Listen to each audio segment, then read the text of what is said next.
And we are back once again, team. We here for another round of Wednesday nights. That's what it is. That's what it is. The Pulse. We're back at it. Uh, Tonight, I think we'll be levying a few things for the viewers. We'll be setting some stuff out just to kind of see where everybody is when it comes to a few things. So, with that being said, I'm gonna jump around the room real quick as always. Brooks, can you hear me? Yes, sir. All right, my I can man. hear you. Can you hear me? Yep, we got you. How has your week been so far, my brother? Oh, crazy but fun. Uh, but living the dream one day at a time. Finally, the weather looks nicer instead of last week, rain. Uh, trying to work on my tan every day in California. Is it I don't know if y'all have gotten a ton of heat out there or not, but it's been ridiculous out here. It's been absolutely ridiculous. Ridiculous hot or ridiculous Yeah, cold. no hot. We've been in the 80s here lately, and I'm suffering. Man, Suffering. Wig, oh, how about you? give me the Well, go ahead, 80s, Brooks. I'm please. sorry. My apologies. My apologies. I was like, give me the 80s, please. Like it's been like last week was like in the 60s and it just raining. Now it's like, okay, here we go. Looks like the sun has decided to take over. Finally, let's Yeah. go. Okay. All right. Wig. How has your week been so far? I can't complain, bro. I feel that. I can't complain. Hey, I'm doing better than a lot of people. Yeah. True enough. That's True all I enough. can. I'm doing better than a lot of people. So I leave it at that. Yeah. Yeah. Rich, how about you? Let's get to it. Let's get to it, and getting to it we shall. Now, with that being said, I just want to throw out there today might be a little bit touchy for some folks. The topic for tonight is the cost of the Iran war. And I know I get it, right? Let me start out by saying this. I absolutely understand it. I get it. Um, Congress hasn't declared war. So let's start there, right? Because from our general understanding of being at war as a country, Congress has to declare that, right? Are we all on the same sheet of music when it comes to that from what we've been told? Wig, Yep. Yeah, I'm Brooke, good. Man. I'm good on that. okay. All right. Rich, Yep. all right. So this campaign has been called many things at this point, excursions, uh, or campaign, but predominantly by the president himself. He has continuously called this a war. And the question that I'll ask first is, if Congress hasn't declared war, why is the president continuously calling this a war? Go ahead, Brooks. You gotta look who we're talking about here, though. Okay. Donald Trump will call anything he wants to label it as anything. Period. Like he's done it consistently. It's how he wins the news cycle. Period. The pure fact we're having this conversation is exactly what he wants. You know what I mean? Like the left is going to be like, oh, where he didn't go to us to call to declare war, and then great, they're in the You fell off on us, Brooks. You fell off on us. Are you back? All right. Well, time. until he gets back, Rich. It looked Hmm. as if you were starting to agree with what Brooks was saying. You want to No, go let's ahead? let Brooks come back on, and I want him to finish his point. Okay. Until Yeah. then, Wig, where Okay. are you at with that?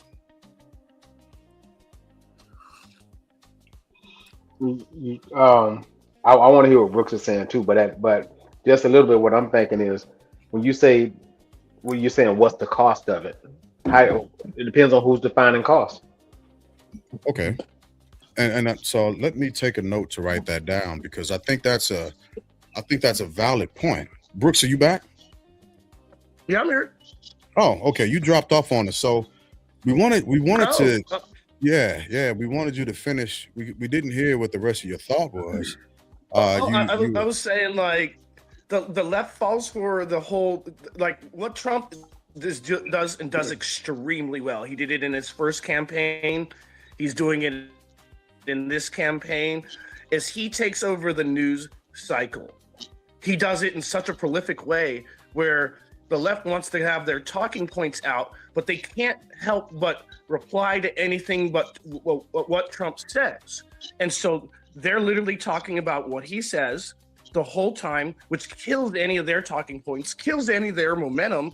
And him calling it a war, even though he knows he didn't go through Congress like other presidents have done before, this keeps the left in check in the news media. There's nothing they can do but talk about what he says. And it kills them. And they fall for it every single time. Every single time. Yeah. So that's all I'm saying. Like, okay. Go ahead. No, go ahead. Go ahead. And the point, so much so that they can't get any of their agenda out. If they hate this, they can't have their ABCDE talking points about it, because all they're doing is reacting, not responding. They're reacting to what Trump says. Okay. I was pivoting over to Rich. What is your take on that? You asked what the cost is, right? So I thought they told us not the cost just yet. We were going to swing back around to that. We were waiting for Brooks to finish up where he was his viewpoint on whether this is a war or not. But although the president continues to call it that. So legally, this is not a war. This is a military conflict, a military invasion. A military invasion. It's a military invasion. I think he meant incursion. Invasion, incursion. Okay, so let me look up the different definitions. Y'all keep talking. I'll look up the different definitions of invasion versus incursion. So Wig, now that we've heard Brooks's viewpoint on that, where are you with that? I'm taking the glasses off. What you tell the parents what are you telling the parents that you're doing when you send their kids over there? If you're talking about Trump. That was the question for Brooks. Yes. Did you hear him, Brooks? Yeah, I call it an incursion, frankly. So because they're over there to do some military action. They're not like invading all of Iran. They're just not doing that. They're outside the borders. They're bombing outside inside the country. They're not invading. They haven't sent military troops on the ground, far as I know of. So that's invasion. Incursion is like you have a skirmish. You have a. Go ahead. No, so it's not a war until they put boots on the ground. Is that what we're saying? It's not a war until Congress defines it as a war. Until then, it's an incursion. So what I'm reading from this one site, incursion and invasion are both terms used to describe the act of entering a territory or space with hostile intent. Now it's saying there are some key differences between the two. Incursion typically means a smaller one, more localized, or attack or invasion, which is kind of what Mr. Brooks is saying, carried out by a small group or individual. But listen to this. An incursion is by a small group or individual. On the other hand, an invasion is a larger, more organized attack involving a larger force with the intent of taking control of a territory. And that's why I said it's an invasion. And if you ask those Iranians who support their leadership, they'll tell you you've invaded our country. So, Mr. Brooks, with that, what you know what those two definitions is, which one are we in now? I still say incursion. If we wanted to bring our full military might We could easily invade. Well, not even easily. We could invade Iraq. Oh, pardon me, Iran. But we are not. We are bombing the shit out of them on the outskirts and specific military targets. Yeah, it's still an incursion. Wow.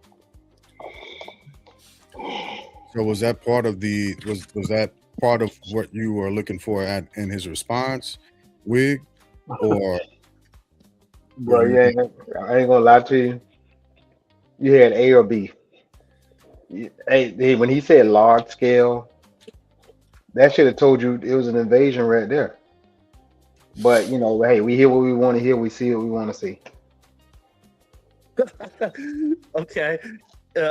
Like I said, not all our planes are there. Not all our Navy ships are there. If we wanted to do that, we could. And we're not. so is that what would constitute a war at that point to you, Brooks? Having Again, I all would of say our war is defined by Congress. Until then, it's an incursion. okay, all right, Rich, were you about to say something? No, I said this a long time ago that war has to be declared by Congress, even though Congress never declared the Vietnam War. That was an invasion or an incursion. Okay. But we called it the Vietnam War, but it was never declared by Congress. And I thought I said this 2 episodes back. The last time the U.S. government, through Congress, declared war, 1942, I think it was Italy or one of the other countries, Axis of Evil. Yeah. So 41, it was Japan, and then maybe Italy and Germany came in 42. So we've called the Korean War and the Vietnam War, but technically they were not wars. That was an invasion. Anytime a country goes into another country, that's an invasion. You weren't asked, that you were invading that country. If another country came to our country and tried to tell us what to do, we would not call that an incursion because that country who invaded us didn't do it the correct way, or they didn't heck, even if their law said you have to go through their government to declare war, if another country came and invaded our country, we would not call it an incursion, and we would call that a war.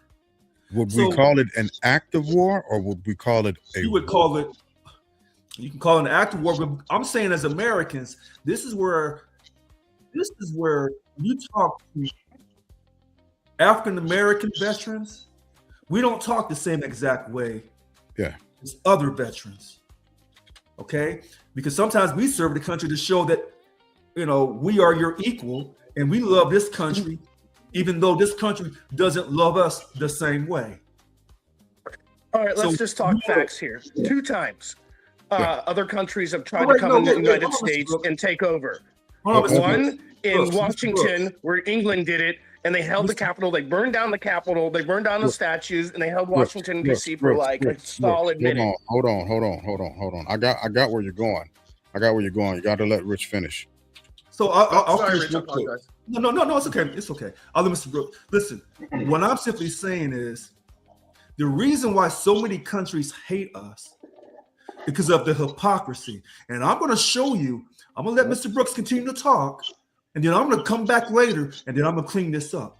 And I'm going to show you the hypocrisy of this country that we love. Go ahead. All right. Hit us with those facts, Brooks. Okay, we got Washington. England came over, burned down the Capitol the first time, and then literally just took out all the statues. Mexico, they came into New Mexico, took over that little area of New Mexico for a hot minute. Then they ran away. And So that's during that those war, are the United States facts. during that quote unquote invasion, did America own the territory that was said to have been invaded by Mexico? At the time, it was the deal was still in the works. So no, technically no. But like I think oh man, Suma, get up, man. Get up. That's my buddy. He goes to bed early as hell. And I've tried to get him on again, but he goes. soon was about to hit the hay. So okay, I'm not the sharpest tool in the shed, but damn it, I'm in the shed, and I know a little thing or two about history off the top of my head. So I know the war you're talking about. I understand the period that you're talking about also. Wait, So no, look- wait, hold on, wait. Good. That Mexico, you already got that straight. We didn't control New Mexico yet. We did But not. I want to go back to what he said about Washington. He said Yeah. Washington. England. They came in. They got a hold of Washington. They burned down the Mhm. Capitol, and they Is that burned down the 1812? statues at the time. 1812. Was that 1812 you're talking about? No, that's going to be I have to fix it. the mid to 1700s is the period that So- he's talking about, late 1700s. I So believe. he's talking prior to 1812. So he's referring to when we had declared our independence on July 4th, 1776. When America, when the British, the English came over here and they didn't want to pay taxes to King George, and he was trying to keep his country or his empire together. Is he referring to that period when they were trying to hold their empire together? Is that Yes. what he's referring to? Yeah. Yeah. So England was trying to hold its empire together. Some of its people said, "We don't like you, so we're gonna go over to some other land that has no land titles on it, and we're gonna beat the Native Americans, and we're gonna bring over some enslaved Africans, and we're gonna try to get paid to the best of our ability." And King George III said, "That is fine, but you're gonna still pay me because you fall underneath the crown." And those particular white people said, "The hell with you. We'll do it our own way." And so he tried to keep the empire together. So if that is what Mr. Brooks is referring to when King George III was trying to keep the empire together, okay, all right. Yeah. When the colonialists were terrorists. Oh, we'll get to that. Okay. Because we go back to this Iran situation. I'm Yeah. going to show you the hypocrisy, and I'll double down on quote the word terrorism. But when America does it, they don't call it terrorism.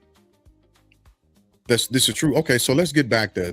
Wig pointed out a question that I wrote down on purpose, and I want to pose that to the panel at this point.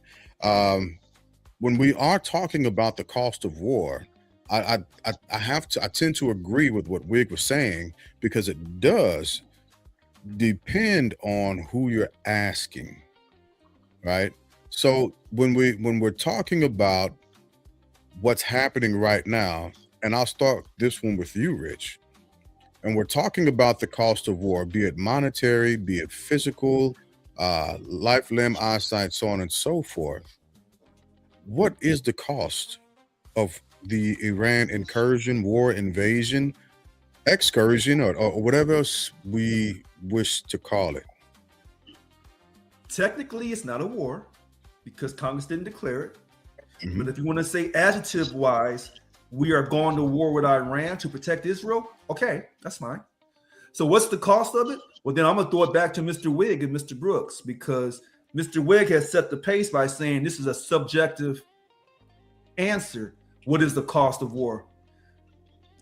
Because if you're asking me, do I trust the U.S. government to tell me truthfully how many billions and billions of dollars they spent on this war, when they won't even tell you when they give all those billions annually to the Pentagon, and they will not give you no transparency on how the Pentagon spent the money? Now I sound like an angry black man who distrusts the U.S. government. So I have to ask Mr. Wig and Mr. Brooks what the answer is. Well, why would you sound like the angry black man if you're simply speaking I don't even like using this phrase, if you're speaking your truth? Right. Because when people who look like us speak our truth. No, wait. This is not our truth. I have to go back to what Mr. Brooks said. This is a fact. Every year when the U.S. government gives billions to the Pentagon, that money is untraceable. Those are facts. So when someone says, I want to give you the facts, okay, I respect the facts. But what I really respect more is give me all the facts on everyone, whether they do good or whether they do wrong. And so that's why I said I have to go back to Mr. Wig and Mr. Brooks, because I think what they're saying represents a large percentage of America. What I say probably represents a very small percentage of America. So I have to go with numbers. Okay, we'll move over to Brooks then. So when we're talking about the cost of war, right, and it being, because I can agree to this, it being relative to the person, what is the cost at this point? I think if you're talking fiscal cost or mental cost, one thing and or the other. So fiscal cost, whatever, like let it be 45 million, 45 billion, like as long as your goal is achieved, then whatever the fiscal cost is worth it. Whatever the, as long as, I would say hopefully nobody is killed, but minimal damage is incurred through that process. Again, you're hoping nobody gets killed, then great, and goals are achieved. Awesome. You know what I mean? Like, so like there's different, we're talking about just whether it be fiscal costs, different kind of costs, when they say counting the cost, right? When you go through lodge, right? And you go to all the chairs, there's fiscal costs, you pay your dues, but there's mental costs to go through, like that stress and the real work it takes to be leader of a lodge or whatnot, and then, or through time. But I would say as long as, hey, you achieve your goals and you don't run and you don't lead, and then it's left alone and then it festers and then you have to do it again, which then you've lost that fiscal revenue because you left an incursion unfinished, and then you're eventually down the road, somebody else is going to have to pay for it, doing it all over again. So this is why you have to finish the job. You have to. Well, I thought we had completed the job last summer, right? When there was a declaration of the nuclear armament being destroyed, and we had already completely and totally obliterated the opposing forces, so on and so forth. And that was according to the same man that's calling this a war. Again, you got to look who you're talking to. Okay, obliteration, war. This is Donald Trump you're talking about, like where his verbiage is going to be the way he says things. It's okay, phases of war, which, don't get me wrong, he should say it appropriate to where it is at. He does never. He never says anything appropriate to where it's at. He says, if it's, okay, we've achieved exercise A, we obliterated them. If we achieved exercise B, we totally annihilated them. We So achieved then how- exercise. How is the American citizen to gauge how truthful or how exaggerated the words from the leader of the executive branch are when it comes to the actual things that are going on? How are you to gauge that? If what you're saying, give me a second. Oh, sorry. Because if what you're saying is we can't take the leader of what used to be called and used to be deemed, we can't take the leader of the free world at his word because of his grandiosity, because of his over the top explanations. Well, then is that an okay place for us to be? We can't take any leader of the free world seriously. Like, think about it. Obama, nope. Biden, nope. Bush, no. Like, we can't take any of them seriously. We're numb to that point of like, oh, they're telling us the truth. Matter of fact, we don't even believe it. Henceforth, we get a Trump back. Est-ce que tu parles français? Est-ce que Say tu parles again? français? Est-ce que tu parles français? Parlez-vous français? No, I do not. Je-moi? I speak French. Because you said we, and I was trying to make sure that we wasn't speaking French. It's just me that speaks I'm French. saying a bit. the we Because is the royal we do we take of Americans. other people. But I'm American also. I've listened to the sincerity of President Obama. I've listened to the sincerity of even President Bush, the second, the son, when he exclaimed weapons of mass destruction, right? And I took that seriously. I took that seriously. So not just me taking it seriously, but Americans took it so serious to the point to where we were in Iraq and we fought several decades because of his word. There are some particular things, small things that, or maybe even large things that when a president speaks, you listen to, you believe. But when we have presidents who will lie to us, Republican and Democrat, and we're to the point where you just don't believe them, whatever the government says, they're just going to give us what they want to give us, and they're going to keep everything else behind the hat.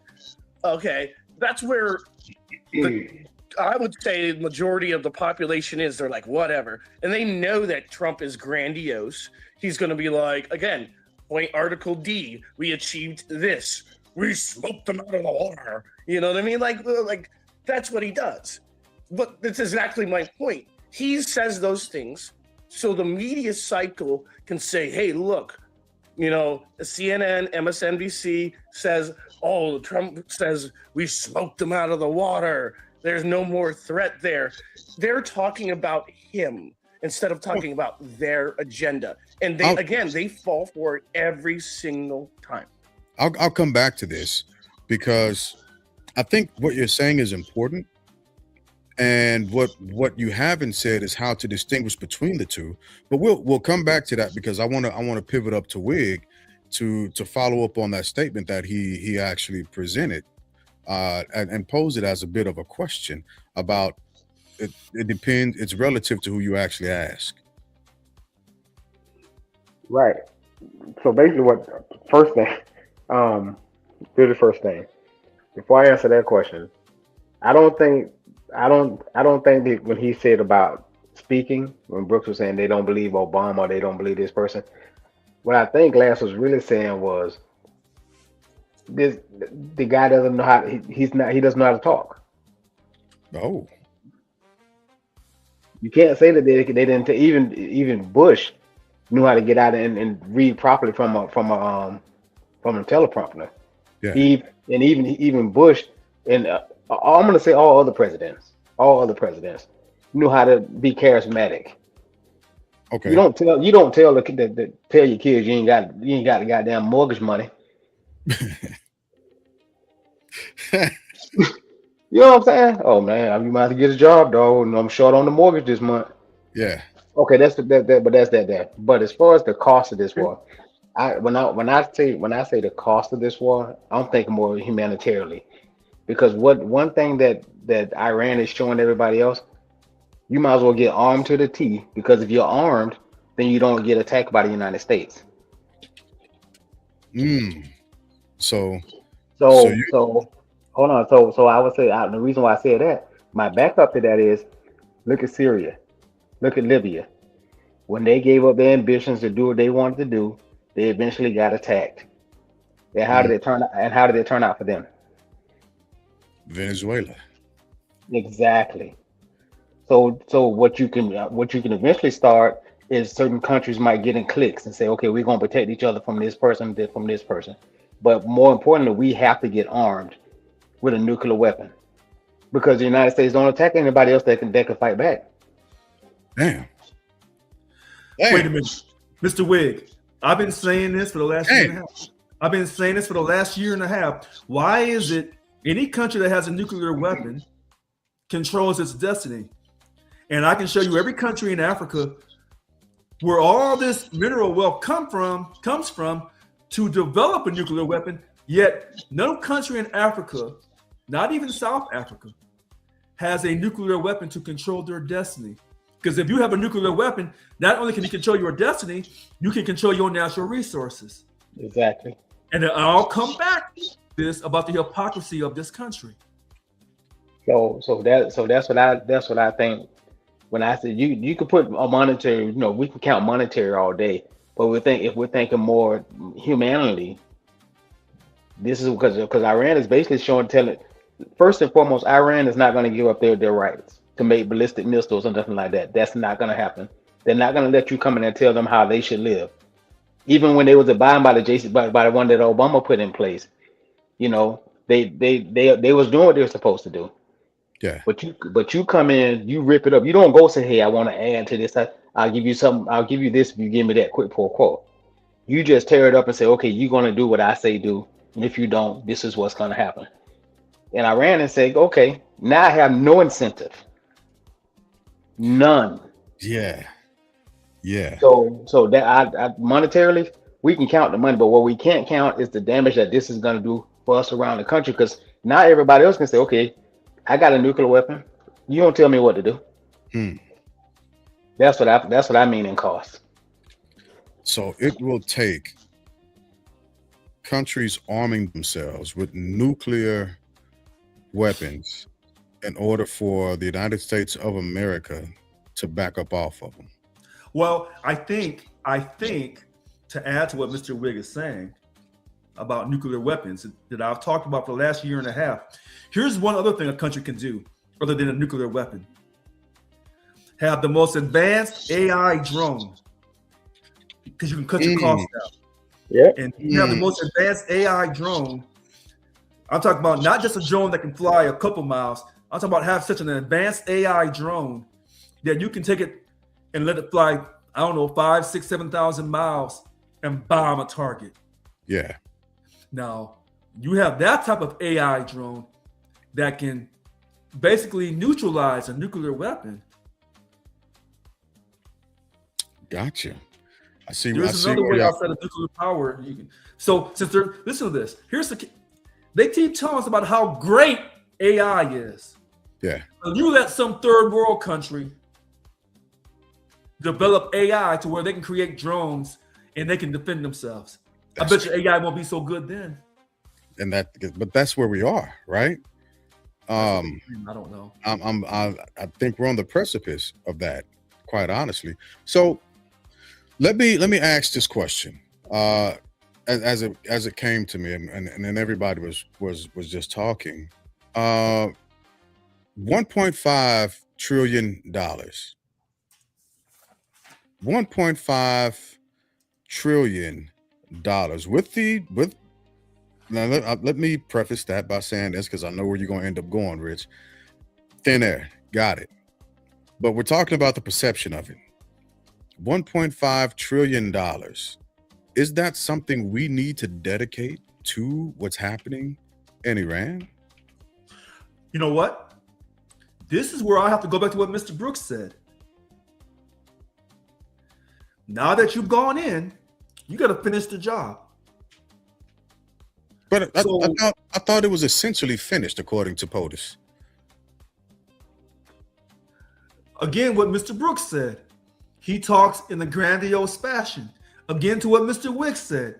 All the other presidents can talk more eloquently and more descriptive to what's going on, but this particular president doesn't. But like Mr. Brooks said, he talks in grandiose terms. And I will add to that. He told you, I'm a businessman. And businessmen always sell more. They always are trying to sell the product or sell themselves to sell the product. Yeah. So now that we're in there and he's asking for 1.5 trillion, you kind of have to give it to him. Well, let's make sure we always preface him being a businessman with failed. I got it. And I say that because of the amount of bankruptcies that he's had, not because of his continuation to try and be what he began to, what he ended up becoming while he's been in the seat of the president, as the president, right? Making money off of the backs of the United States. Anyway, that's a whole nother story for another But it doesn't matter. If he's a successful businessman, here's what you can't take from this particular president. He won when people said he could not win in 2016. Mm-hmm. He came back after losing in 2020 and won again. So whether you hate the man or not, when you can win the presidency of this country, regardless of how you did it, 2 times, you're a success story. You cannot take that from this individual. And I won't try to take that from him, but again, like you were just saying, if we're going to tell it, we got to tell the whole thing, right? And let's he's never won against a man, right? And let's be honest. And again, this isn't really a debate that I get into because he won at the end of the day. Right. But let's also place the hatred of Americans on the platter also as a huge and large contributor as to why he But here's the problem. But here's the problem. You talk about the cost of war. This is one of the costs of war. One of the costs of war is you have to follow the leader who won the election. That's a cost of war before the war even started. So when you say, well, he never beat a man, that does not matter. He does not control the Democratic Party. So when a person enters the race to be number one, whoever the competitors are, he didn't choose them. He has no control over that. Now, this 1.5 trillion the Democratic Party chose Kamala. They're the ones who picked her. Well, yeah. Again, that's not a debate that we gotta jump into because look, that's. But I want to go back to that 1.5 trillion. Yeah. And this war, because in a sense, that cost goes to President Trump. Because if he had not won this election, if Kamala Harris had won, we would not be over in Iran. So all of this goes back to this man and this election. So the cost of the election was this war in Iran. So that's a deeper issue. So when if he says, I need 1.5 trillion, hell, he probably needs 2 or 3 trillion. Now, honestly. But since you're over there and you disrupted Iran and they're sticking their chest out saying, we don't care nothing about you. We're going to fight you to the very end. Well, then, like Mr. Brooks said, and I said it, and Lynn Medeiros said it last week, you have to finish.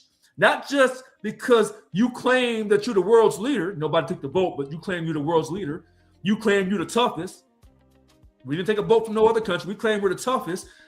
President Trump claims he's the smartest president we've ever had. Oh my God. He claims that he's the second coming of Jesus Christ. So he has to finish what he started against these Muslims.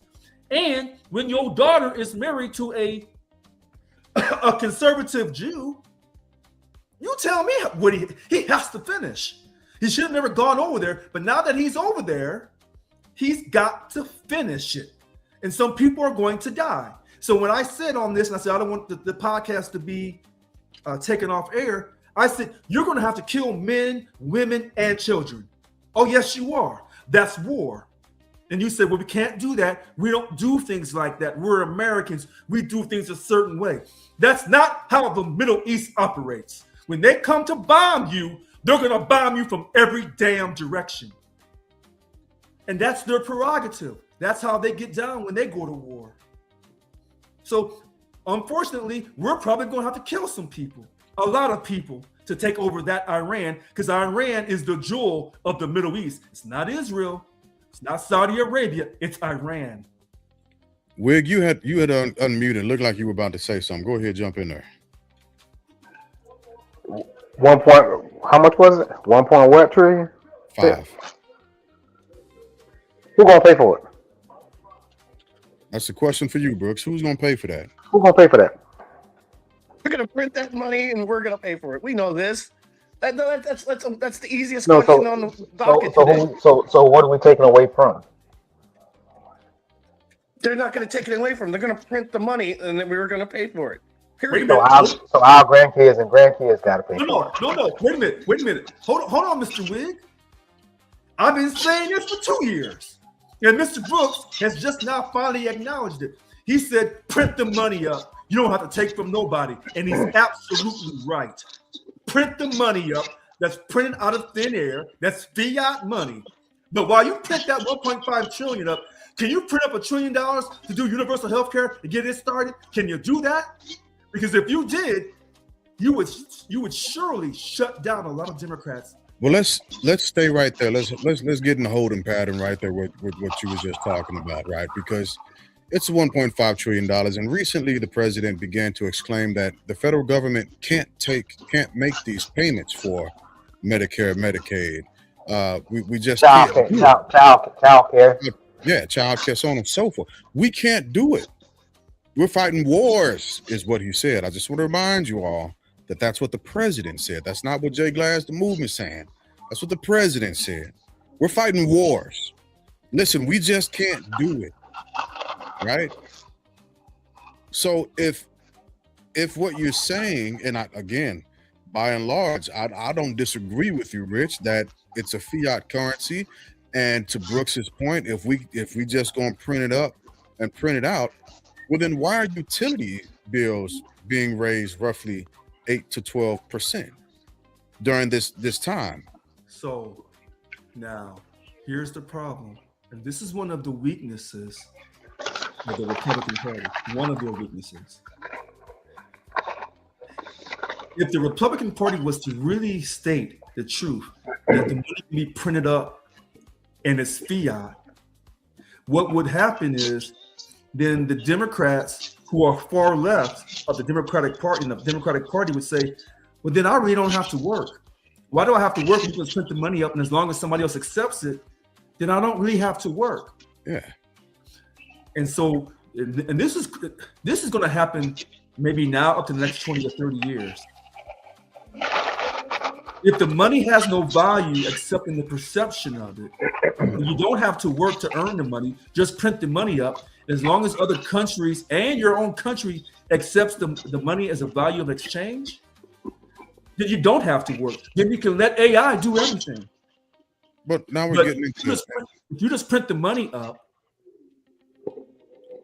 yeah, and people don't have to work. Yeah, I don't want Skynet to happen, but I'm trying to understand why. Thank you for laughing at that reference, Wig. I appreciate that. I'm trying to understand why these scales aren't balancing properly. Because the longer we've been staying in Iran, the higher we've seen things become. Again, gas finally went down a little bit today, but just earlier today when I drove and I put a couple of dollars in my car, which, by the way, conspiracy theory, these bastards are watering down the gas. I don't care what nobody's saying, because that gas is running thin. I got a V6. I know I got a V6, but I know exactly how far my car travels after I fill it up. And damn it, this ain't it. All right, let me come back to let me get out of conspiracy theory real quick. But if we are able to, why aren't these scales balancing properly? Right? Because that's not the way this country is set up.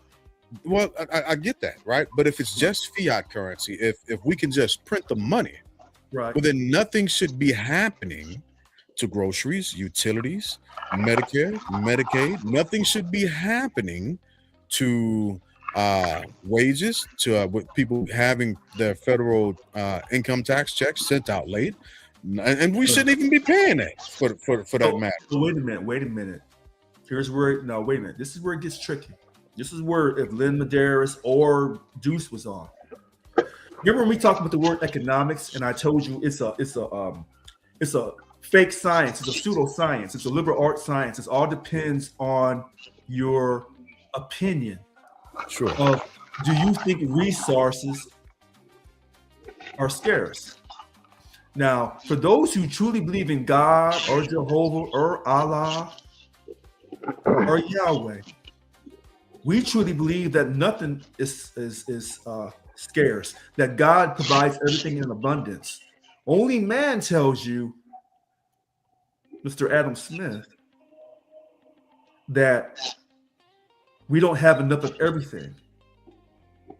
And so that's why they'll tell you we can't afford to do this or we can't afford to do that. But in this country, we're supposed to be a God-fearing country. Allegedly, the Republican Party says we are the most God-fearing of both parties. And without us, this country would go to hell in a handbasket. They're not completely wrong, but they're just not completely right either. Well, then let me put everybody's God to the test who makes that claim. Whoever's deity is saying that there's no scarcity of resource.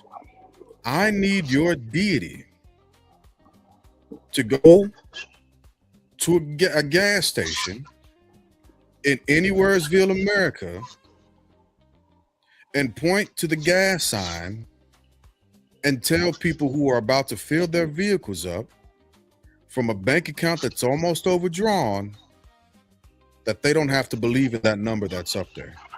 That's not what I said.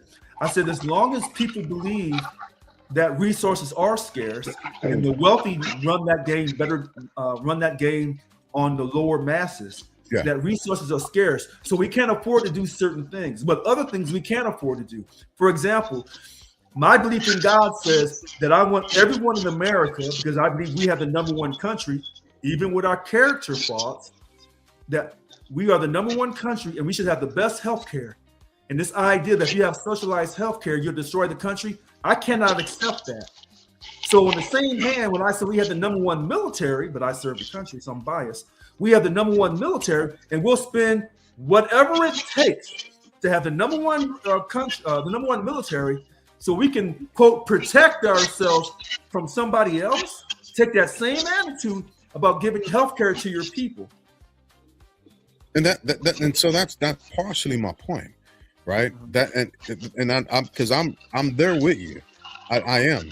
If America is claiming, and I'm gonna push over to you, Wig and Brooke, in a second.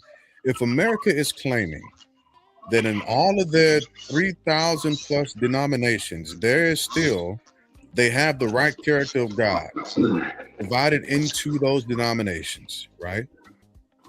Well, then we should be living like Israelis. That's beginning to become the opinion. We should have, like you said, healthcare. We should have great healthcare.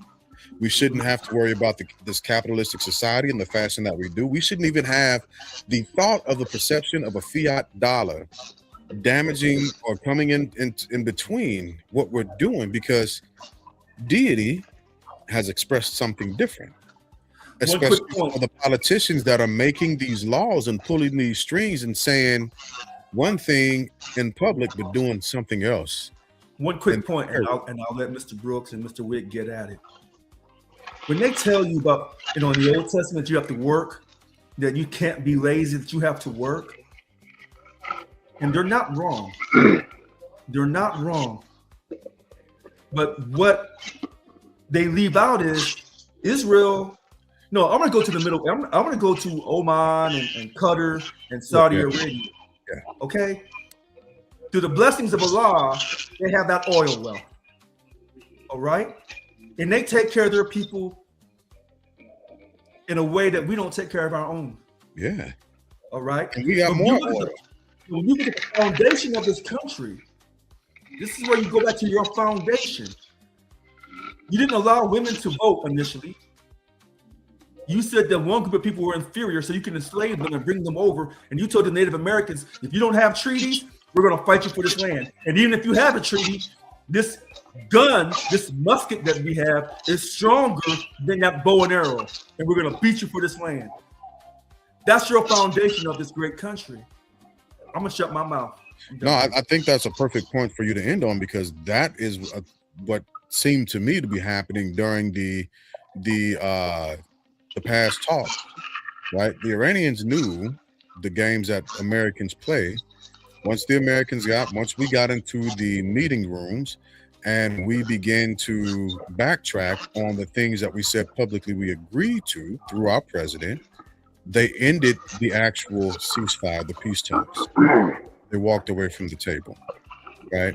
So what you're saying is spot on. It's been a dictate of American characteristics from day one, is to go back on that word, especially when treaties are involved, unfortunately. So pushing over to you, Wig. It looked like you was about to say something at one point, and I jumped in there. Actually, my apologies, Wig. Let me move down to Brooke. Okay, go ahead. Brooks, you there? All right, go ahead. Yep. Go ahead and jump in on anything that you need to. I'm in listening mode right now, just hearing different perspectives. If there's a specific question you want addressed, I'll address it. But right now, I was just in listening mode until I don't really have anything pertinent to say or add or to disagree or agree in Well, other way. So right now, I'm just. Well, let me do two things. First off, Keith Knox, I just put the invitation inside. Oh Knox. yeah, So yeah, either bring your ass on here or shut the yeah. fuck Please up. do. And I Please rarely do, drop Chief the Knox. F-bomb I'm waiting on this. I on want him to come my channel. Yeah, I But want him to come on. hop on or take your mangina fingers and go put them in your mouth. One of Yeah. the two. I'm You glad can you beat me to it because I want Keith Knox to come on, not because I want to attack Mr. Knox, but I want to show you the hypocrisy of this country. And maybe Keith Knox would agree. But since we want to talk facts about what he's talking about, we killed a shitload of radical Islamic pigs. Now, if you call someone a pig, they call us the same thing. Okay. And that's a huge game.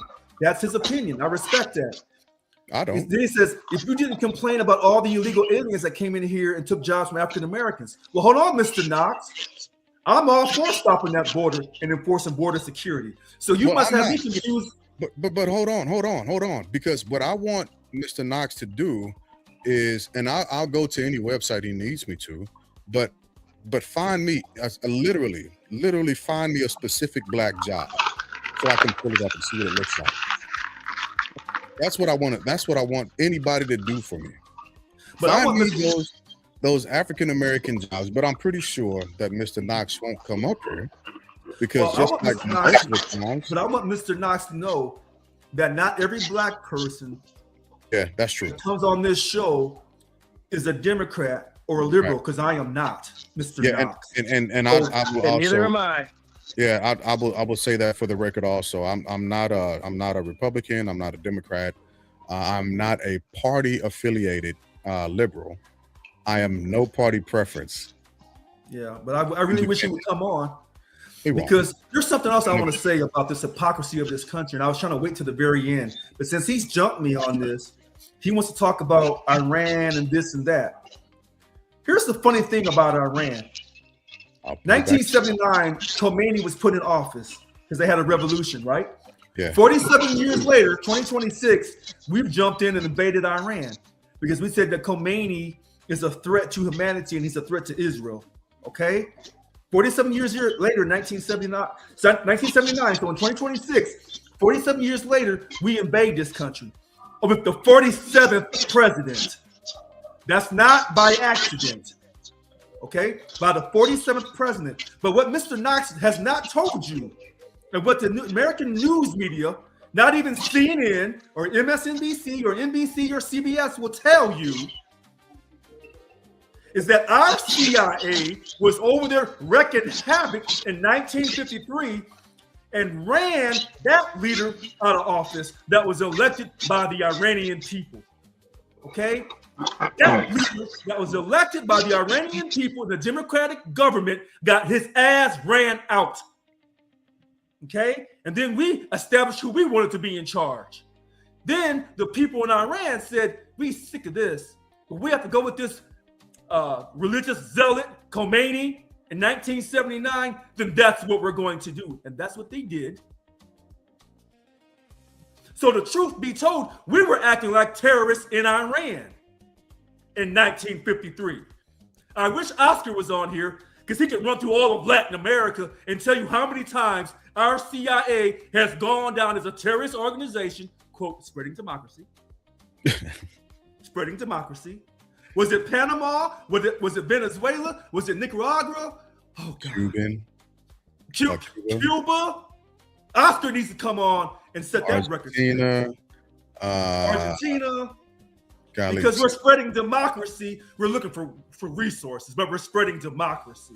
Yeah, and so go ahead, because I've run through the history of Iran, American CIA agents when they were collaborating for the first mission, one of the first missions with the Anglo Petroleum Company, which is now known as BP, the British Petroleum Company, and how all that I went through that whole gambit some time ago when we first started talking about this. But it seems as Knox isn't going to come on, as it often happens.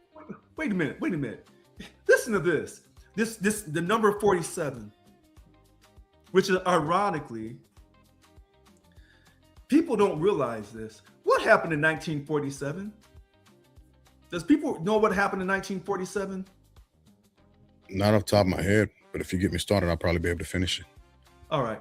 So when was the CIA established? That I don't know. 1947. The actual CIA? The CIA was established in 1947. You know how I know? How's Here, that? let me go back and make sure I say this right. The CIA. You're correct. It's by Truman. Yeah. Now, here's the funny thing about this, because why it's so important, just like 1913 is so important. The CIA was established in 1947 through the National Security Act. Okay? I wish I had the exact month. I think I know it. It's September 18th. Oh, thank you. Okay. Now, Mr. Brooks has stated September 18th, 1947, CIA was established. What else was established on September 18th, 1947? Is that when they were in the Grove? Nope. What's that? What branch of the military was established in 1947? And I want to say, maybe I'm Wasn't the wrong Army on the exact date. Wasn't the Air Force, was it? Of course it was the Air Force. Was it? Because the Air Force was the last branch or during that period until we had Space Force, right? So let me go to it. I'm pretty sure, maybe I got my dates wrong. The National Security Act, 1947, became law July 26. Okay. Now, here we go. It created the Department of Air Force, blah, blah, blah, Chief of Staff on September 18th, 1947. Now, why do I get so loud about that? And I'm grateful to the Army, and I'm grateful to the Navy, and I'm grateful to the Marines. And I make sure I say that correctly, because Army's first, and then the Navy, and then the Marines, and the Air Force is number 4. The reason why I say that is this: when America wants to get at you, and Mr. Brooks said we can bomb the shit out of you, he ain't talking Navy. He's talking to the Air Force to come bomb the shit out of you. That's what he's saying. And when we want to really cause you problems and not use our military, we'll send the CIA in. And they'll bomb the shit out of you by getting your own people to bomb the shit out of you. Those are your killers. Now, we always say the Marines are our killers. We always say Delta Force and the Army are our killers. They are. We always say the SEALs are the expert killers. They are. But when you want to send a message of a lifetime and do it in secret, you do it through the CIA. When you want to send a message of a lifetime and make it to where the whole world says, oh my God, don't bomb me. You bombed me once. Don't bomb me with that little fat man again. This is how I said that. Don't bomb me a second time with that fat man. I got you. So you use the Air Force. So a lot of times when people say, numbers don't mean anything, there are certain years that mean something. But that 47, in this particular situation, when 47 years later, we run that leader out of there after 1979 with the 47th president, that is not by coincidence. It's not. But you have to really look deep into things. So I'll have to think about that. I'm not throwing it off. No, I mean, because you know me, I'm big on numbers. And when they say that President Trump doesn't know what he's doing, sometimes he may not know what he's doing, and sometimes he knows exactly what he's doing, but he ain't gonna let you know. And then sometimes there's people telling him, hey, you're gonna do this, because if not, you're gonna have some problems down the road. So speaking of that, let me pivot a little bit and be a bit facetious, if I can. So should people be okay with his mimicking or memeing or AIing Jesus? Wait, hold on. I'm glad you brought that up Yeah. about the cost of war in this particular president. And I'm not trying to defend him. I'm not trying to offend him. But here's what I will say. He was wrong for doing that, just like he was wrong with putting those apes. But even though he didn't do it, that those memes or videos, AI videos were sent to him and he just reposted it. Yeah, he But said him portraying himself like he was Jesus Christ. He said he was portraying himself as a doctor, but that was sent to him. He didn't quote necessarily create the AI. Yeah, but here's what I will say. Here's the funny thing about people. They said you can't portray yourself as being Jesus Christ, the Son of God, if you believe like that. Okay, I do.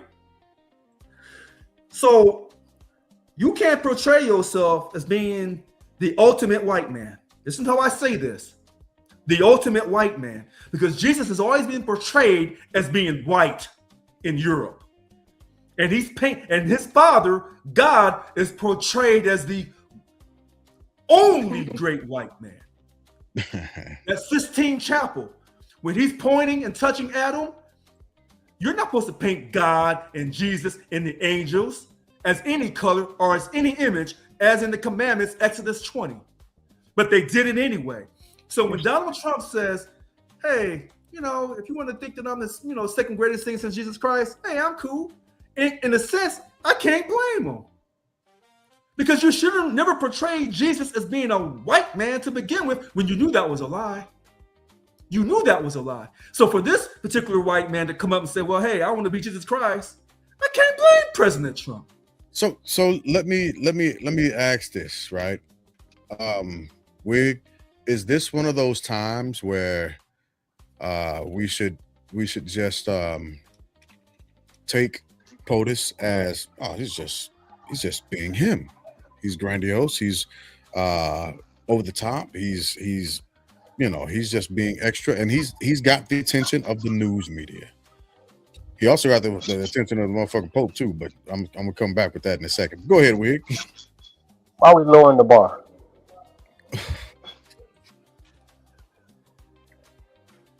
That's all I want to know. Why are we lowering the bar? What do you mean by why are we lowering the bar? But we lowering the bar by making sense of what he's doing when we all know that is not presidential. So why are we lowering the bar? I mean, it's just good showmanship. It's what the news catches on to, and the Democrats can't get anything pushed in what they want. They can't talk about shit because they got to pivot to that.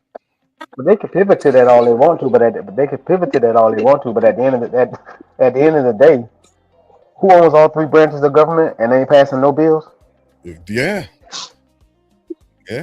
I can't fight you on that. That's all Republican owned right now. You can't blame that on the Democrats. So why are we lowering the bar? Well, I will. We take this guy say one thing. This is the first president in my lifetime where I've had if he says one thing, I'm supposed to go dig behind the scenes to find out what he's saying. And whatever you find out, whatever you find out what he's saying, somebody else gonna say, well, that's really not what he meant. What he meant was this, and he meant for that. And that's supposed to be leadership. But Mr. Wig, and this is where I get into it, Mr. Medeiros, about the definition of leadership. That is so subjective.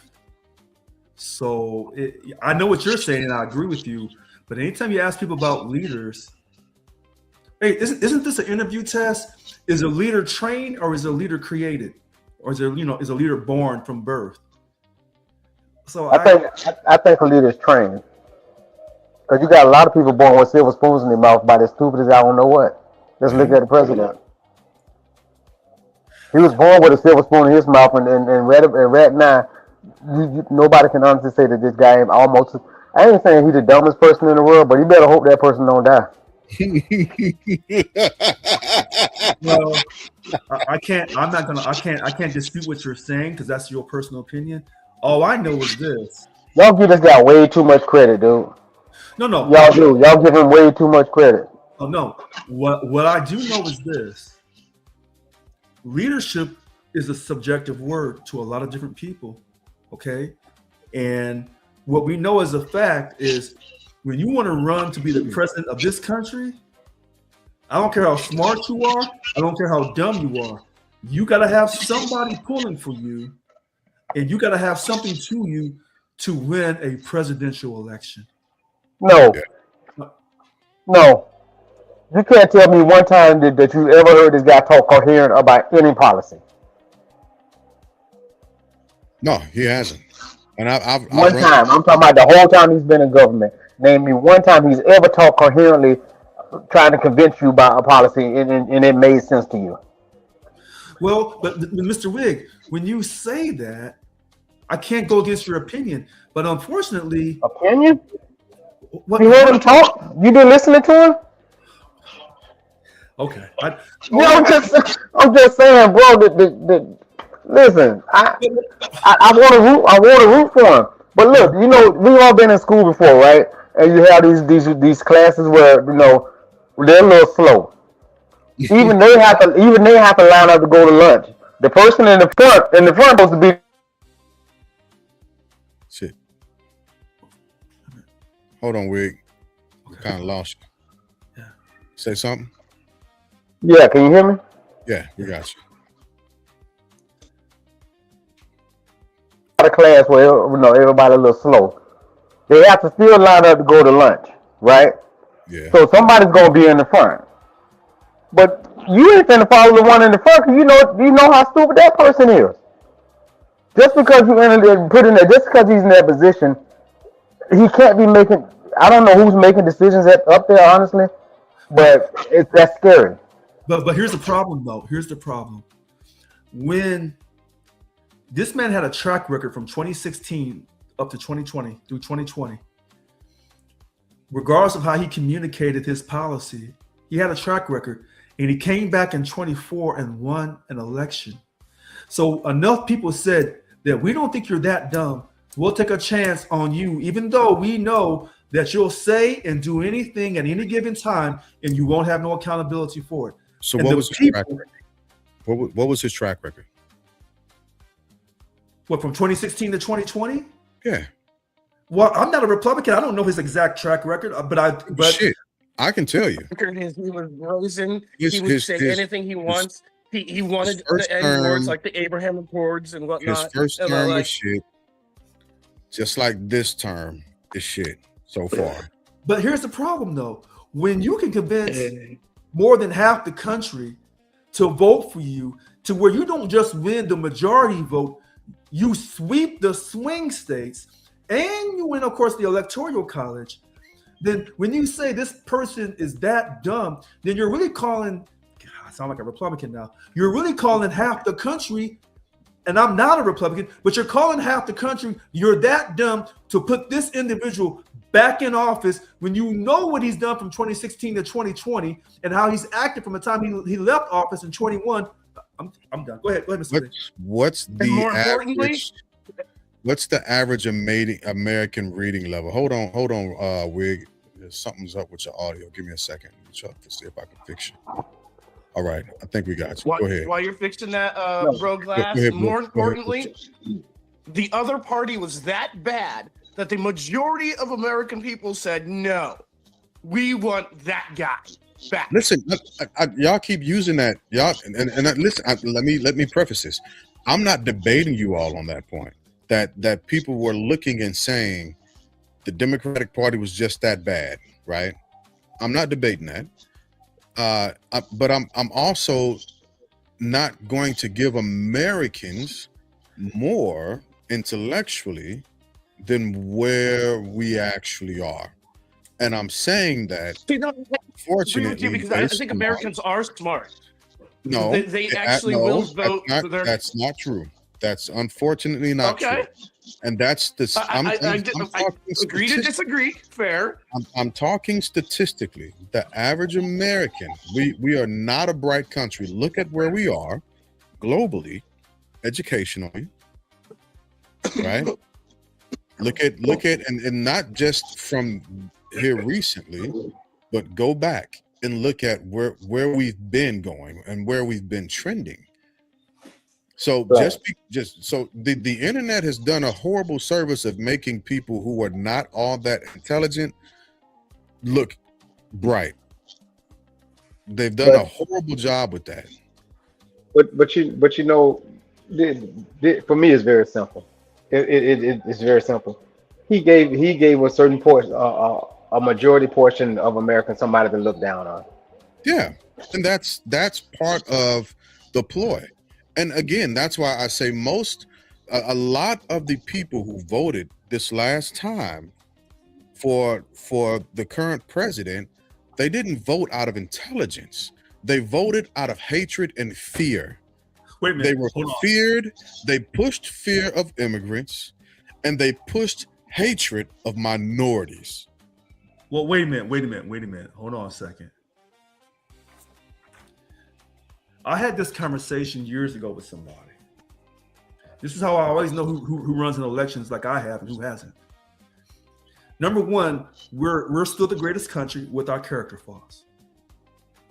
We're still the greatest country with our character flaws and our foundation. Being the greatest Number does two- not mean that you're the smartest. I'm just throwing Wait a that minute, out. wait a minute, hold on, wait a minute. Number two, we still have the best people in the world, even with our character flaws. Yes, we do. Number three, our people are not dumb. Listen, Number four, no, I know we disagree on this. Number three, our people are not dumb. Number four, people don't vote off logic. People vote off emotion. Okay? Yeah. Emotion. I agree with that. And now, not all people vote off emotion, but remember how the Democrats, how sometimes they've talked down to people and they've lost votes because Yeah. of that? That's not good.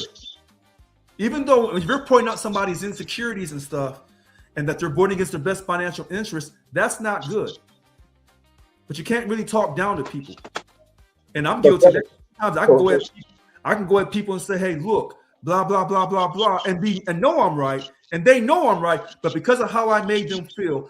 For example, let's take it to men and women. I can go out to a nightclub and tell a woman, this is who I am. I believe in financial accountability, blah, blah, blah, blah, blah, blah, blah. But if she ain't really, this is how I said this. If she ain't really feeling that, I'm going home by myself. You know what? I might have to go back and recant my statement because intelligence is relative to the topic and the experience and the study of the people or the group of people that are being tested. So we are not an emotionally intelligent society. We do have smart people running around here, but we are an emotionally foolish country and a morally baseless country, unfortunately. So I will go back and recant the Americans aren't smart, because again, it's relative. Intelligence becomes relative to multiple different factors and variables. But what I can agree with you 100% on, Rich, is people vote out of emotion and not out of logic. And that's the truth. That's the unsettling part of America, because emotions, what people tend to forget about emotions is that they're not long lasting. They're not long lasting. They're very, very subjective to a moment, a time, and a space. Listen to this. There are people who call me stupid because I believe in something I've never seen. And listen to how I say this. Logically, they're correct. I ain't never seen God. God ain't never came down and said, hey, man, let's run down to the store and grab some milk and eggs and cheese and come back and I'm going to cook and everything going to be cool. He never did that. Right. God has never called and called me on the phone and say, hey, man, get up. Get your butt up. But I believe in God through Jesus Christ. Is it my upbringing? Possibly. Is it my own personal walk? Yes. But for other people who don't believe in God because they don't feel that way, and logically they've never seen God, logically. So when we talk about getting people to vote, we're talking about getting people to have hope. Hope is not based on logic, not always. For some people, yes. For some people, no. Yeah. So in this country, we're voting on hope because, like a lot of black folks say, we don't want to vote because we don't have no hope in this country. That's what they're saying when they don't want to vote. When they call each other the N-word, because they have no hope for tomorrow. So when let's take it back to the cost of this war for a second. Yeah, What it really comes down to is, do we have hope for tomorrow? Because Mr. Brooks says we do have hope for tomorrow. So whatever we have to do to win this war, we're in it. We have to finish it so we can maintain our hope for tomorrow. That's one person's outlook. And I'm not so sure it's all based off of logic. I think a lot of it's based off of hope. Sure. And I agree with what you're saying, because if you look at the presidential messages, right? Clinton's was, what was it? I think it was "Don't Stop Thinking About Tomorrow," like literally his song, and Obama's "Hope and Change," right? Mm-hmm. Like these are like, YMCA, Young Men's Christian Association. If you listen to the words of the song, it's talking about that for the future. And MAGA is actually, what's funny? You can almost say the same thing about MAGA. MAGA is about having a hope to return back to the old times. Yeah. And this is why when me and Lynn Medeiros was getting into it about the transgender issue, he said that issue is a very minute issue. But to people who have hope of keeping this country strong, that's a huge issue that will overcome all the other issues, even involving money. Because if you cannot, for people who have a tremendous amount of hope and a belief in God, if you cannot define a man and a woman, that person is not going to vote for you, or they're going to vote for nobody in your party. And it comes down to something that very simple. If you cannot define a man, listen, if a person comes out and says, well, I think whites are better than blacks, that person's going to grab votes. That person will grab votes. Yeah. But if you come out and say, you cannot tell me the difference between a man and a woman, that there's more than two genders, I can guarantee you a whole lot of this country is going to say, we can't talk to you because you can't even do the basic stuff correctly. Go ahead. On the MAGA thing. Yeah. You say they're trying to go back to who? They're trying to go back. It's about having hope of going back and reestablishing yesterday. And by reestablishing the days of the past, there is no transgender. There is no affirmative action. There is no free handouts. Oh, what else do I need? There is no illegal crossing of the border. That's their idea of going back to the past. What period would that be? Huh? What period would it in history or whatever? What period would that be? That they can get back to that. I kind of want to say from 1865 up to 1865 to 1964. Yeah. That's what I kind of want to say. But crazy. I'm not a MAGA, so hold on. I ain't MAGA, so I don't know. I'm just guessing. I don't think you have to be MAGA to do the math. I think it'd be hard to point to any other period that America, in no uncertain terms, was quote unquote progressive. We were progressing economically, globally, so on and so forth, right? And that's from the viewpoint of MAGA, right? So the 1865 up through 1965-ish, maybe, which is one of the reasons why Project 2025 wanted to begin to roll back a lot of these various dates, right? Because a lot of the stuff that happened during that period of time is what progressed America forward, as far as diversity is concerned, right? Because what Americans tend to forget that America was at a stalemate. There was no real progress that was being had. Now, there was still progress, slow-moving progress, but once diversity hit the scene of the American land, that's when America began to take off. But that 64 Desegregation Act that allowed integration to happen, when that happened and President Lyndon Baines Johnson said, well, we probably just lost the South. Yeah. And he was right. So wasn't no probable. You lost it. And that's so if certain white people say, well, that, segregated facilities, yeah, that was kind of wrong. This is how I say this. It was kind of wrong. Okay, that's reasonable. But from 1965 going up, with that voting and all that, to a lot of, in my opinion, to a lot of white people, Yeah, I mean that's But- Trump and the Dixiecrats took. But listen, all of that would have been great. But what happened was when they put a black man in that White House 2 straight terms, that was too much. if I could roll it back, I would say don't put him in. Nah, damn that. Instead of saying, well, No, bro. here's what I would say. Here's what I would say long term. Folks will be all right. No. Here's what I would say long term. Instead of giving me one black president, give me about 15 black senators, men and women, and I can roll with that. I can't because I'm looking because if you had to put Obama in 2 straight terms, there would be no Donald Trump. That's a guarantee. And there would be no rebellion. I mean, this rebellion against so many things. Because But all it did was show their colors. All it did was show their true colors. Yeah, you're right. So, but what I'm saying is, I understand what you're saying. I get what you're saying, but we have to look at this experiment in the fashion of progress. We have to. Right. I was gonna say that too. How can we say we progress and then we remove? Yeah, and if we aren't met with markers throughout history that make us take a real look in the mirror, well, then we can't progress properly.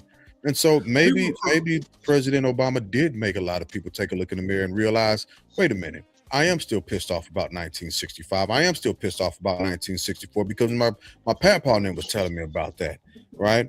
I am still pissed off about 1860 because the South was supposed to rise again. I want to wave my Confederate flag, and I feel bad and ticked off when that history isn't taught the way I wanted to. You put a black man in office 2 straight terms. Gay rights really took off. Gay marriage became legal through the Supreme Court. President Obama used tons of drones for military incursions. Took out President Gaddafi because President Gaddafi said he wanted to have all of Africa on one gold standard, and other people in Libya had free healthcare and free education. Took that. This was a black president, took out another black leader. Yeah. And then with the gay movement came the transgender movement, then came the defund the police. All this stuff comes during or on his way out, President Obama. That's too much, too fast. And I don't have to be a white person to understand that hey, wait a minute. I have to accept black people for being my equal? Maybe. And now I gotta accept gay people? Maybe. And now I gotta accept these transgendered people? Hell no, I ain't doing it. And again, that's not a part that I'll disagree with you on, but I would take those back-to-back terms of President Obama, right? Like, and that's going back to something that you said at the beginning of the show, is America being the best country in the world, right? Even with our character flaws. Because again, these markers are points in time where we have to go back and we have to look at the consistency of actions, behaviors, and consequences, as well as if we're going to be progressive. You can't tell me at this point that if you're voting on the same side as a known racist out of fear, that's a chin check to the country. But wait a minute. And then it puts us in Iran? But wait a minute. I'm not a white person, but I can't go outside my blackness and go into a white person's shoes. Oh, you about to do that racial Franz. Listen to this. You get a black president, black people got their chest poked out. And now I didn't say the most important thing. I'm a white person and I'm trying to come to grips with a black person. And maybe black people are my equal.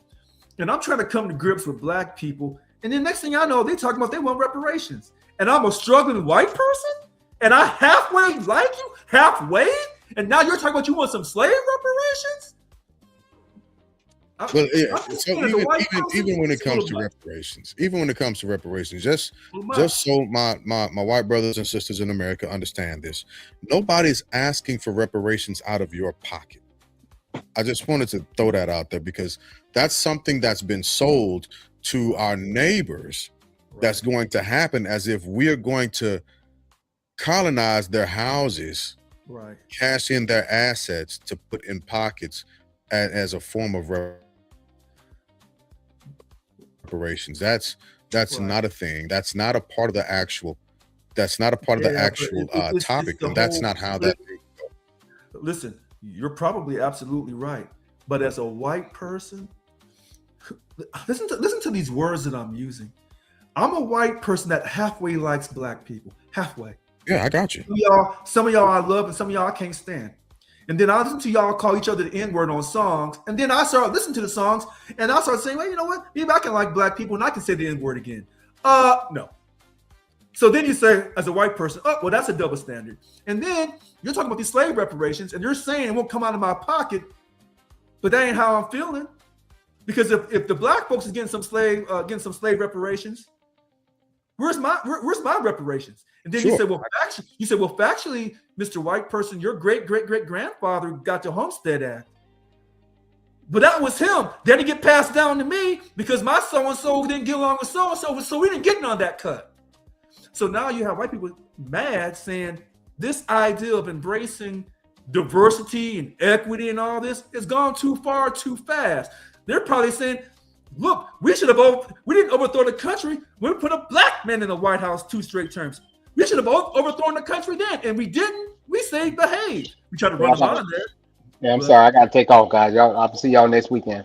All right, bro. Yeah, we've been on for an hour and a half almost. But that's also a bit of a point of scientific evolution, right? Those who can't progress won't. And that's the honest truth about it. Right. And so there are, unfortunately, people who can't move forward, can't progress, can't understand these different nuances. Got it. That's I'm not upset that they can't, but as a point of evolution, as a point of progression, they'll be left behind. That's just the unfortunate. I'm not even gonna call it unfortunate. That's just progressively. That's where people go. That's where societies go. And if America doesn't want to progress, and America wants to go back to the 1965 era, right? Well, then we have to begin to be honest about what the country is, which is nothing more and nothing less than a radicalized Christian nation in the same facet that they call radicalized Islamic nations. So interesting. You say that, bro, Glass, because I look at like not necessarily in this term. I'm interested in who's going to be the next president, because that's really going to be a litmus test on where America is. Because you have frankly, I'm going to call the Democratic Party idiots because what they did to get Trump elected. And yes, Trump, as we know, right? Not the nicest dude, not the most, we call it articulate and decent human being. But hey, the other party's that bad, they put him in office. So let's look at the future here. Look at the slate of candidates on the Democratic side, look at the slate of candidates on the Republican side, and let's look at the rundown of, if you want to know where America's going, who are they going to choose? And if the Democrats go back to this whole transgender, I want to be able to say to my kids in school it's okay to to switch your sex without involving the parents and all this other stuff that keep on doing, they go back to that stuff. They're going to lose again. I can meet you there, and I agree with you. I'm not sure, so it doesn't matter. We could put up Donald Duck in the Republican Party, and Donald Duck will win. And so it's real interesting to me is okay, we got 2 years left, I think, a little over 2 years of, who is going to be the next leader. But if Donald Trump keeps taking over the news cycle, which he's gifted at, and invading the Democrats to talk about what he says instead of what they want, game over. I don't know if it's game over. No matter what happens to them. Well, let me make this. This is why I can't say I don't know if it's game over. I have I have a lot of friends that are Catholic, and this pertains to them. But because of the way that he's been interacting with the Pope, right? It's a stain on him, and now he's made it him against Catholicism. There were cardinals that came out not too long That's ago. reaching. It's not reaching at all. That's reaching. It's not reaching The reason at all. why I say that is because they know Donald's going to say anything he wants to say That anyway. becomes excusative. They know he's that established becomes, that. That becomes an excuse to sidestep his behavior, right? Because the Pope's taking it seriously. The Pope's taking it seriously. And if the Pope is taking it serious enough to where he's continuing to talk back and push back on the president, well, then the devout Catholics, the American Catholics, are going to do the same thing. Case in point, cardinals came out recently and said in America, Catholicism has lost roughly 30% of its Spanish-speaking population because they're afraid to attend church because of what this president's administration has recently done. Now we're talking big bucks that are being I would missed. agree with you, but look at like the next president. This is exactly what I was talking about. Who I is got going to be the next president? Yep, and I'm not taking that. I'm not taking that off the table. But I don't even think we're going to have to wait for the next president. I think he's already begun to separate his vote at the midterms, especially with the Jesus thing, and that's part of the cost of Iran. If you are so engulfed and engrossed with entertainment that you're willing to do any and everything to move the target, I say it to you like this, and I heard this before. People go to circuses to see clowns, but nobody goes to a clown for wise counsel. And right now, what we're seeing is a clown, unfortunately.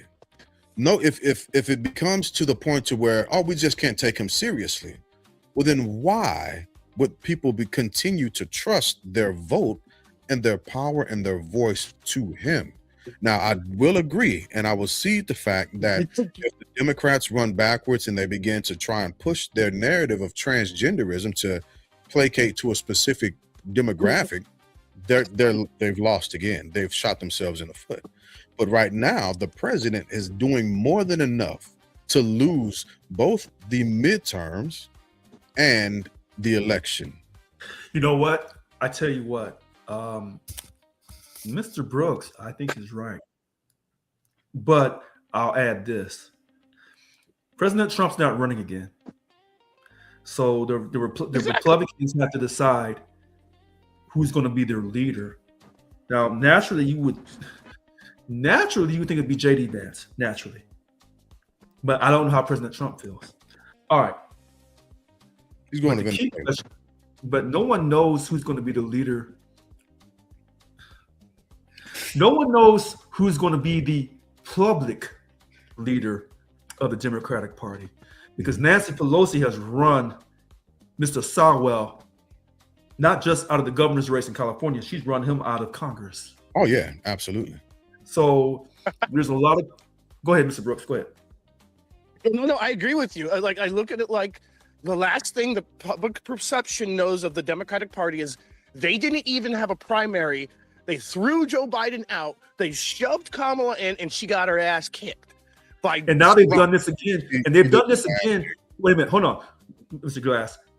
Not only is he right about how they threw out Biden and threw her in, they have now done this with Mr. Sowell, who was the leading candidate to win the governor's election. And the reason why I can say this to Mr. Brooks is because I'm not going to vote for a Democrat or a Republican in this governor's race. And I don't know how Mr. Brooks is going to vote. But when I get my ballot, and I may do it on this show, I'll show you how I'm voting. because I don't believe. Do you that know the Mickey Tea Mouse Party- gets 10% of the vote every year? Every year, yeah. Every Yeah. year, Mickey Mouse. Mickey Mouse. Mickey Mouse gets 10% of the vote of every election every year. Right. Okay. So 10%. with them, but they threw out Biden. Now they've turned around and threw out Sowell. And they knew about his past if all these allegations are true. If. So they knew about all this years ago, but they waited till almost a week or two before those ballots go out Yep. to hand him his ass. Now Yeah. that's Nancy Pelosi. That's her. I agree. So sometimes The Democratic Party still hasn't learned the lesson. They keep repeating the same stupid mistake. well, I don't know. There's no reason for them to be like they're done for. Like, well, I can't say They're they're not not done for done yet, for. but Listen, they're not yet. Not We- yet. we- But we like, have a I'm man- like, this is what's happening here. But here's the one thing I will say: when he's gotten on, when Mr. Brooks has gotten on Nancy Pelosi for insider trading, I said, no, that's kind of, to me, all those people in DC are doing that. Yeah. But in this particular case, this is her work, because when they threw in Kamala Harris, that wasn't Pelosi's trick on that, because her or Obama said they didn't say nothing for the first 2 or 3 days. Then they came out to endorse her. They didn't come out right away, but the minute they came out with one allegation against Sowell, she quickly came out and says, "Get out the race, get out of the governor's race," because they got somebody else in mind. yeah. Now, this is inside California politics that I'm somewhat passionate about because what Mr. Brooks is saying about how the Democrats ran out ran out Biden, the Democrats ran me out of my position as president of the union as well. So let me start off by saying this. VP Harris didn't get her ass handed to her. She lost, but the margin is a lot smaller than the words actually represent. I just want to throw that out there. She The- lost the majority. It doesn't matter if Listen, you lose by listen. one No, in the it's- Olympics or two. It's not a debatable They point. lost. Did she lose? She did. But characterizing things matter, right? That's why I think it's dangerous that our president doesn't have any oomph, any scruples, or any public speaking. But Mr. Glass, Meaning. But hold on, let me continue this. So, but let's be honest about this, right? When it comes to the numbers, she lost. That's not debatable. She didn't get her ass kicked, right? Now, if she would have, and that's the difference between being in the ring with Tyson and Mayweather. You're gonna lose to Mayweather. You probably ain't gonna get knocked out. You're gonna get your ass bopped up, right? But Tyson gonna whip your ass. Well, I put it in the level of ass kicking because they lost difference. all the swing states. Every And single Thank one of you. them. I understand Thank she lost you. the swing state. But at the end of the day, swing states were lost, right? And again, this is why I don't really debate this part, because yeah, the swing states were lost, but she didn't get her ass handed. when you hold on, Mr. Glass, when you lose the popular vote, when you lose the electoral college, when someone gets over 312 electoral college votes, which I don't agree with, and you lose all 6 or 7 swing states, you got your ass handed to you. No, you didn't. Okay. Oh, what's subjective then? Because those are the numbers. You lose all 7 swing states. Those are the numbers. You lose the majority vote. Those are the numbers. And the person who Popular beat you vote as margin. president.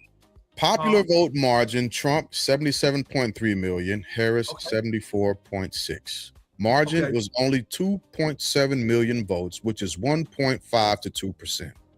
That's why I'm telling y'all that, right? I'm not disagreeing that she lost. She lost to swing Wait, state. She wait a lost minute. this. Check She this out. lost that. Hold on I a second. got that. I'm not You know what? electoral college. Now, if you say that she got her ass whooped in the electoral college, yeah, she got her ass tore out the frame with the Hold on a electoral second. college. Hold on a second. Yeah. So this is where I wish Lynn Medeiros and Deuce was on, because I learned this in college. How we interpret numbers means something different to all of us. Sure. So one girl may say, 7 inches. Oh man. Another girl may say, that all? Sure, So I got that. it's how you interpret numbers. But so numbers are different. Numbers have logic to it. Numbers have logic to it, right? No. If The it's- the numbers are objective, but how you interpret them are subjective. And I'm not arguing with that. But what I will say logically on the logic table, right? If it's above 5, you round up. If it's below 5, you round down. So again, the popular vote, she didn't get her ass handed to her. She didn't. Electoral College. No, that's a whole nother story. She got her ass handed to her on that. But those swing states is what is the problem. Would you say That's swing what- state? She got her ass handed to it because it was 7-0. But listen, let's pull this back around, because again, I don't argue that specific topic, because at the end of the day, she lost. That's bottom line. She lost. Whether it was by a little or by a lot, she lost. And But you know now, because of that loss, we are in Iran. But wait a minute. You know what she really lost, though? It wasn't just with the votes. You know what she really lost? What's Which that? she cannot uncover. I said on this show, in 4 months, she lost 2.5 billion. Somebody else said 1.7 billion. When you can't account for billions of dollars, that's a Democrat. A Republican can account for it. They're just not going to tell you where the money was spent, but they can account for it. Kind of like the, was it 62.3 or 65.2 billion dollars that Stephen Miller refused to answer about, that was sent out to different accounts in offshore accounts. That's taxpayer money, by the way. Wait, was that billion or million? Billion with a B. Taxpayer money, mind you, that was sent out to multiple different accounts, offshore accounts, to a business that was formed in 3 days and then dissolved, and refused to answer Congress as to where that money went. That taxpayer money went while we're still being asked to shovel forward $1.5 trillion, which is going to increase our deficit from what the big beautiful bill called $39.4 trillion to over $40 trillion at this point. Republicans can no longer claim to be fiscally responsible when they govern. It's impossible. Mr. Glass, if you are correct that Stephen Miller distributed over 65 billion with no accountability, I promise you this. If the Democrats win the White House, if I'm Stephen Miller, I would move to a country with no extradition treaty. Oh, they're going down south. They're going south. I guarantee it. With no extradition treaty. Yeah, they're going south. Because we know that President Trump has made billions, but he'll tell you he ain't no shame in his game. Yeah. But he told you from the very so true. beginning. No, he told you from the very beginning in 2016, I'm not giving up shit. And to be honest with you, I think he said it the way a lot of Americans would say it. I'm running for this position. I'm an American and I'm a businessman. I'm gonna make my money, and I'm not giving up anything. I'm doing you a favor. So I think a lot of Americans agree with him. So when he leaves this White House, Hillary called him on it during the debate, and he destroyed her. He's like, "Yeah, we gotta abuse the move. tax loophole." That's but not- this is the cost of war. This is the total cost of war. I Not don't- just financially, but this is the total cost. When I said you put a black guy, yeah, I'm guilty of it. I voted for him 2 straight terms. You put a black guy in the White House 2 straight terms. This is the consequences. And that's why I said I would have rather have had 10 to 15 black U.S. senators, half men, half women. That's why I said it. My only thing is, I'd rather know where we are so that we can work forward. I know where we are now. I always knew though. I didn't need Yeah. to have a black president to know where we were at. We did, and that's true. But No, wait. Black America always knew where we were Yeah, at. I but can speak just- for Black America on this one issue. yeah. But Yeah. the rest of the world didn't know. Well, no, some of the world knew. As a matter of fact, a lot of our foreign brothers and sisters that come over here and open up shops in our neighborhoods, they know exactly where it is. That's why they. but anyway, let me get back to the cost of the Iran war. And generally speaking, when we do Around the Horn, I ask that it be, you can, I usually say you just talk about anything, but on this one specific night, I am going to ask that the Around the Horn is dedicated to the cost of the Iran war and your actual where you stand on that.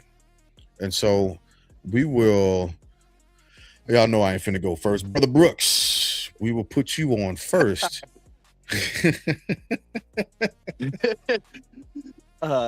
again, we have to finish the job. There's no backing out. There's no running away. There's no like skedaddling out of there. We have to finish what we started, so that way it's done and done.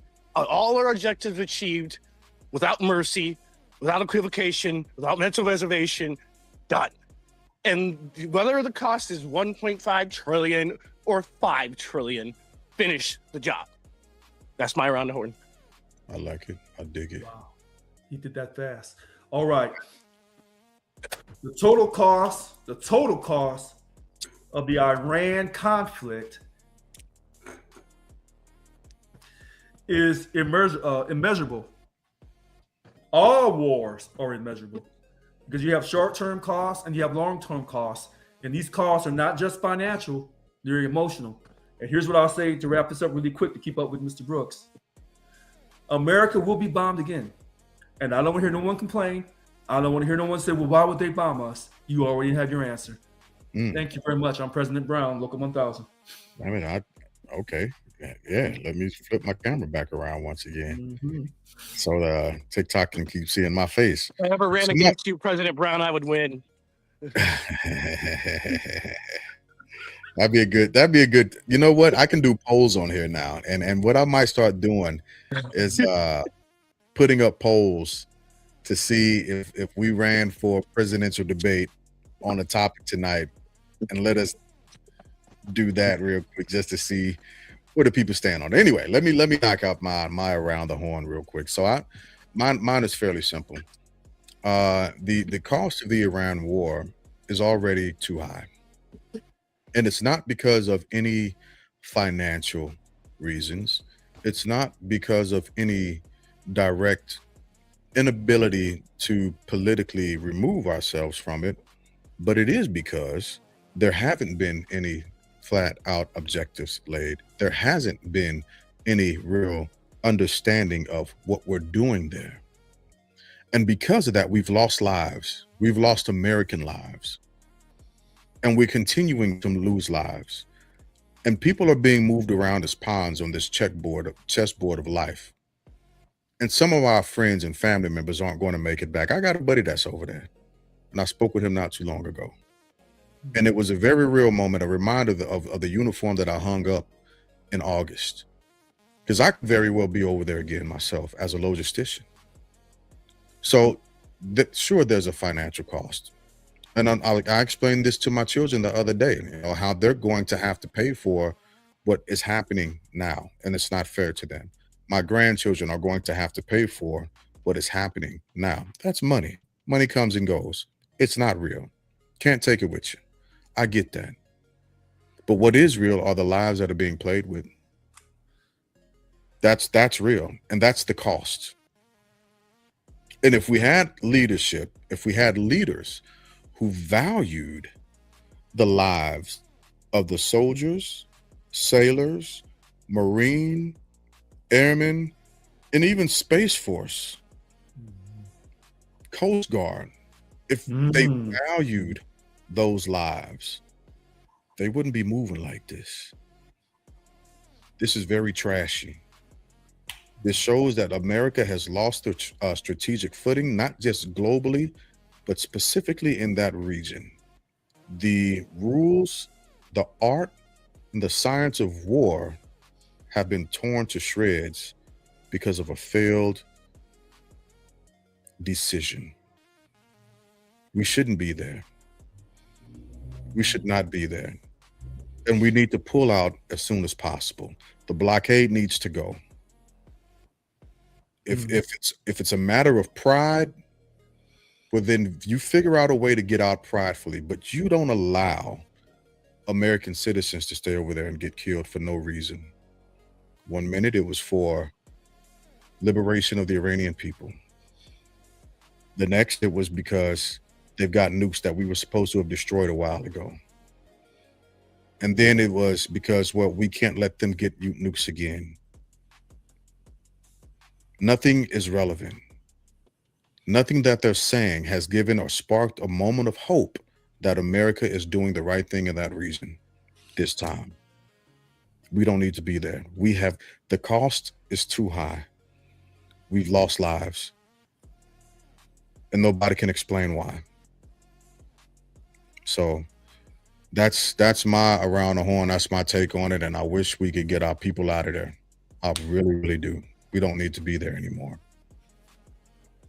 So around the horn, that was it. And as always, TikTok, Facebook, Instagram, all these other beautiful social media platforms, we absolutely appreciate you all for hanging out with us. Hey, if you feel free to do it, and we'd appreciate you for it, go on YouTube.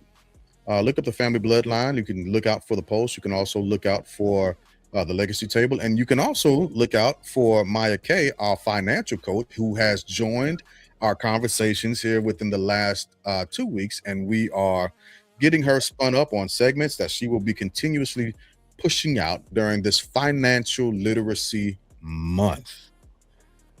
So join us again here next week, and also join us tomorrow with the Legacy Table. So as always, thank you all for coming out. God bless and good night.